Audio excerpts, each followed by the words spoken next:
Hello, guys and gals, me Mutahar, and what's the word for today, ladies and gentlemen? It's consent. This video is brought to you by consent. Now, what's the most important thing about consent? It must be readily and visibly apparent, okay? So why are we talking this hard? Well, it turns out Google doesn't necessarily enjoy the word consent. And why are we saying this? Well, ladies and gentlemen, if you've been following what's happened in the last couple days, some eager McBeaver found that Google was installing AI slop into your computer without telling you that they were installing AI slop onto your computer. So I decide, I'm going to go down the investigatory chain and figure out what the fuck's happening. Now, to give you an idea, if you look at web browser market share, okay, surprisingly, Google is still one of the most used browsers out there, okay? For instance, in this quick browser stats, you can see that Chrome is sitting at 67.97%. Safari is sitting at 17.09%, so Apple gang rise up. Microsoft Edge users are sitting at 5.5%. Furries are at 2.2%. Samsung browsers are at basically 2%, and Opera sitting at 2%. Now, Chrome can be kind of a wild pick because a lot of the biggest web browsers that you use kind of run on Chrome. For instance, I tend to use something like Brave browser, which is my default browser, and this is effectively a Chrome-based browser. Except, in my opinion, it's just a lot better. But anyways, let's go and deep dive into what's been happening over here. So silently, without your consent, Google was downloading this 4 gig AI model onto a special folder on your device called opt guide on device model.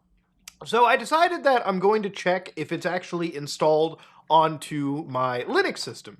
So by quickly entering this one command, I found that my system didn't actually have it installed. And I had to wonder, do I even have Google Chrome installed? Which I do. I have it right here. So here's Google Chrome, and thankfully on my Linux system, I didn't find it. So I was wondering, what is everyone talking about?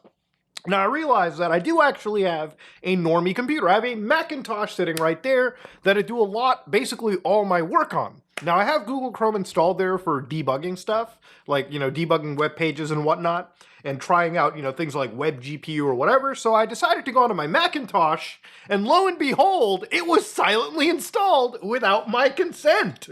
So you can see from this quick little screen recording, one of the things that I did on my terminal was I entered in a command to check in the Google directory if this was actually present. And lo and behold, that 4 gigabyte file was just sitting on my computer. So to show you where to exactly find it, if you open up your Macintosh HD and in your Windows system, it'll usually be in your app data directory. You can go to your user folder and you can find the hidden folder, which is your library in the Mac case, or app data for Windows users. And of course, over here, you can go to application support, you can go to the Google folder, and in the Chrome folder, you should be able to find that specific opt guide on device model folder. So you open that up, and there's this folder right here. So sometimes they do tell me that it double stacks, like you might have multiple weights, and you'll find it right over here, the weights bin file, sitting around 4.27 gigabytes on my system, purely without any fucking consent. So I was wondering, wait a minute, did I actually enable this somehow? So I opened up Google Chrome on my actual system. Now to show you how long it's been, Macs tend to have this thing where after a while they rip permissions away from applications. So I probably didn't use this Google Chrome installation for over a month, and you can see it's asking for notifications. It's even asking to find shit on my local network. But effectively, I'm like, all right, let's just go down the road. Okay, let's see in the settings pane, do I have it enabled? So I go to the settings tab, I go to the privacy and security tab, and I go all the way to the security section, and I actually didn't have it enabled. So you can see right over here, standard protection is kind of where everyone's at, but enhanced protection is where they have real-time AI slop protection against the dangerous websites and downloads. So again, if you go to your standard browser, like for instance, I use Brave, you go to privacy and security, you go to the security section, I don't even have AI slop from a browser that pushes a lot of AI slop. The only difference is Brave browser will actually ask for your consent and allow you to bring your own models if you don't trust whatever they're selling, right? Which, again, I think is a great alternative. I think the story here is that Google, without your consent, is now installing slop into your system. Remember, we used to call this, what was it, like your computer back in the day? Like, it's a joke.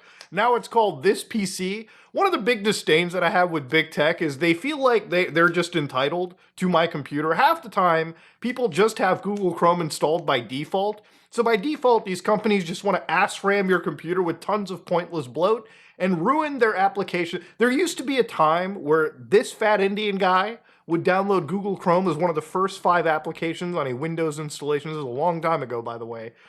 And I would be happy. I would be like, all right, cool, I got the best browser. There's a reason why I switched off Google Chrome, because it's a bloated dog shit browser. Now, I'm sure there's somebody in the audience going, but Muda, how do I get rid of the fact that this AI slop exists on my system? How do I use Chrome without this existing? You know, there's people who say, has someone figured out a surefire way to permanently get rid of this file? Don't be a smartass and say, stop using Chrome. Please help people who are still using computers from 5 years ago with OSs on dinky SSDs, because someone thought at the time it would be a fantastic idea for a gaming computer. I can't afford to do anything about this. The economy has been shit. Bro, we're like 5 stages away from blaming the fact that you are not installing a new free private browser instead, that takes seconds, literally probably has less system requirements than Google Chrome, and you're blaming the fucking economy? Well, again, I'll help out over here. So for instance, on your actual system, you can go and enter this Chrome flags optimization guide on device model in the URL. You'll get sent to this section on your, Chrome backend, and you can just basically disable it and restart the browser right here. So that's a quick and dirty way to get rid of all of this optimization for now. Now, to show you how this kind of works is obviously these models will download as soon as your device is detected as, very compatible with this. So obviously my main Linux system, which I do run AI stuff on, can obviously run Google's models. And of course, obviously the MacBook that I'm using can also run a lot of the same AI. So clearly Google decided to download it there. Now, ultimately, what is this? This is obviously Google's Nano or Gemini Nano, which is sort of Google's on-device AI model stuff. If you want to actually try this yourself on a cell phone, you can actually go download Google's AI tools, like it's on the App Store or the Play Store, and you can install Gemma on your local device and use a AI chatbot without ever connecting to the internet. So the big benefit of this is, and again, the important part about this story is, this is local artificial intelligence. You're not connecting to Google's Gemini servers and sending information back and forth as far as my understanding is considered over here, right? Obviously, the only telemetry you're sending is that you're downloading the model, and in some cases, your system is reporting that the model exists on your system, and sites can and will interact with it, right? Generally, the idea over here is that AI stuff is becoming a lot more accessible for people. So, for instance, it's kind of like the ray tracing stuff that came out like years ago with the RTX 20 series. A lot of people, were like, this is only for the rich kids. And now a lot of the desktop consumer GPUs that you're buying, hell, even phones nowadays can do calculations like ray tracing. AI is kind of similar in that way that, years ago it was like when it first dropped, who the fuck is able to run a chatbot on their system? And now we're able to run chatbots on cell phones. So times be evolving, ladies and gentlemen. That's kind of the reality of the situation. But again, consent is the fucking important part of the fucking story here. Google has not asked for the user's consent. They just decided, fuck it, install the AI slop onto your system, okay? We'll worry about it later. Now, depending on who you are, 4 gigs might actually be a fair bit of storage for you. And you may not want this installed because maybe you do consider that this is an unnecessary use of your resources. I've seen people talk about the environmental concerns, like the actual researcher that brought this up brought the environmental concerns, and I'm actually of 2 minds here. I think that when we start doing the calculations of the AI data center industry, there's another industry that we can compare to, like the agricultural industry, which consumes far more resources and is much more detrimental to the environment. So just on a quick cutoff, it's like, Should we stop fucking eating meat? Should we stop consuming animals? Because that's substantially worse for the environment as opposed to things like the AI data centers, which, I've heard a lot of people say like AI data centers consume entire like water resources, which I don't really know how true that is because every single bit of research I've done is AI data centers, they tend to have closed loop systems. Water is usually trucked in. And whenever there is a loss of water, which isn't really all that substantial, some more does get trucked in. But it's not anywhere close to the amount of water needed to raise sort of like a flock of cows, right? Or just something like that. But anyways, all of that argumentation aside, the reality here is consent, okay?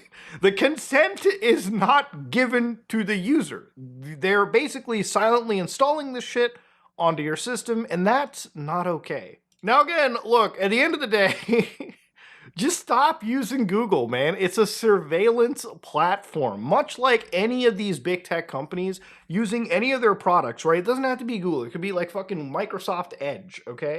It could be any of these platforms. If you care about your privacy and you care about the respect onto your own system, like if you care about non-bloated programs, don't fucking use Google Chrome. It's so easy to switch off. Here, I'll walk you through it right now. You can go to Brave browser, for instance, click on their site, get Brave, and if you're on Windows, it's literally just a setup file. If you're on Linux, it's one motherfucking install script right here. If you're on Mac, it's one DMG download away. But look, even if you don't want something like Brave, because you might be like, well, that's getting too bloated.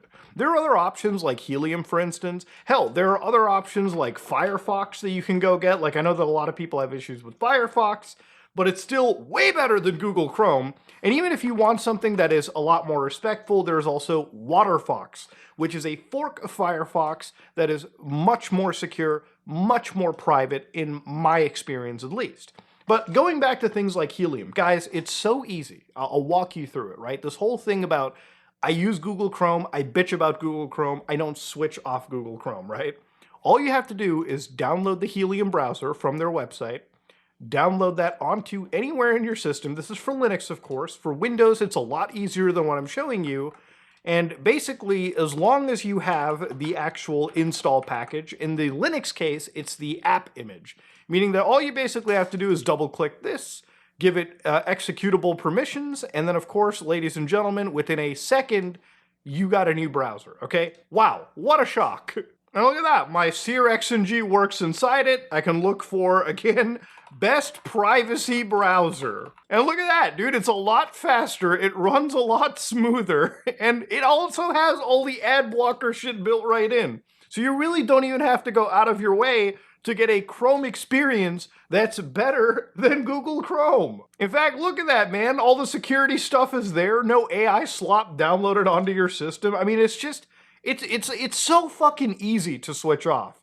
In fact, if you're wondering, how do I make it my default? Bro, just set it as the default, okay? Boom, it's that easy. It's that goddamn easy. It takes less time to wipe your ass, okay, after a raging shit than it takes to switch your browser. And again, this is just one of many browser opportunities out there. The reality is Google is running AI slop on your system. They're forcing its way onto your system without ever telling you. It wouldn't be that big of an issue, in my opinion, if, when you were launching Google Chrome, Google was like, hey, we have this cool new AI that you can run locally on your system, totally private, that is used to protect you. Would you like to download a 4 gig file? Similar to how Apple does their AI, where, if you want to use Apple's AI systems, typically by default, they're not enabled. You have to actually go to your settings pane, go to the Apple Intelligence dropdown, and enable it from there, which at that point, it downloads models and provisions your device.